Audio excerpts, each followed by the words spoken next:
On February 22, 2012, in Buenos Aires, the train number 16 of an intercity line did not stop at the terminal station.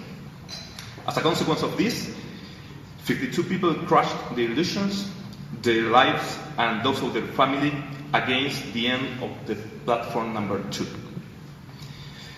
At that moment, when the truth about the way in which the concession of the train was administered and controlled emerged, Argentina began to hear everywhere a maxim as real as those 52 dead.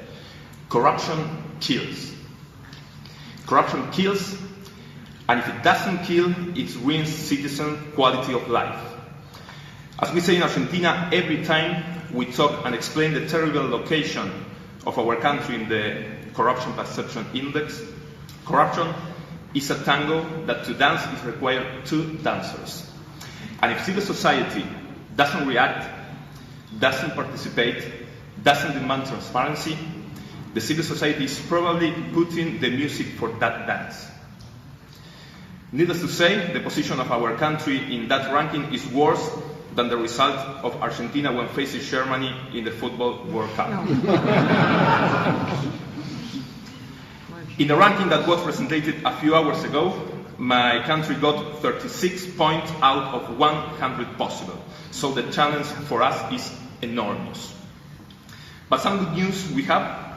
After 12 years of a government that made invisible the claim of civil society on transparency and anti-corruption, during the last year we have made progress in some issues. First of all, after many years of timing it, Argentina has its first national law on access to public information, which is an essential tool in order to know what does the state do with our resources. Secondly, a whistleblower law has also been enacted for those who regret of Corruption Act or have information to collaborate with criminal investigation. In this point, it's important to stress that this kind of law has produced a political earthquake in Brazil corruption case in public works. Taking into account that in Argentina, as in much of Latin America, the distance between rules and enforcement is extensive, now we have the law, but we must focus on the implementation.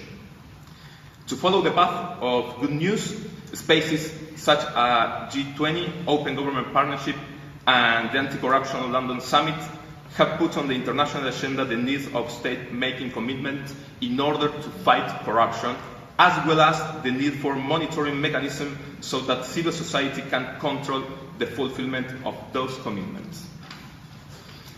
Target 16 of the Sustainable Development Goal, which speaks of the goal of substantially reducing corruption and bribery in all their forms, is a clear sign that the world is taking up the significant challenge of fighting against corruption and strengthening institutions.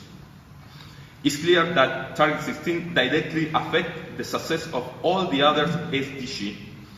Corruption generates poverty, decreases access to social programs, destroy the quality of public health service, affect the quality of education, leads to contamination and deforestation, finance terrorism, and in many ways degrades our quality of life until it kills us.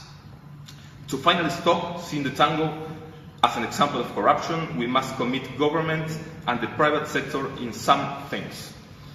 Private sector must develop real, I emphasize, real programs of integrity and anti-corruption. Multinational companies must serve governments in the fight against tax evasion and avoidance. And it is imperative that companies disclose who their beneficial ownership are. And to this challenge, government must be included. Precisely speaking about government, they should make all efforts to implement effective mechanisms of prevention and resolution of conflict of interest.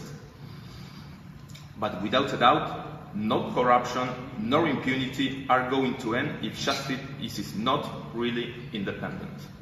Finally, Germany, the headquarters of the G20 in 2017, and Argentina, the headquarters of the G20 in 2018, have the challenge of promoting the fight against corruption in the agenda of this group of countries. From civil society, we will support efforts in that direction, seeking that corruption simply stop killing.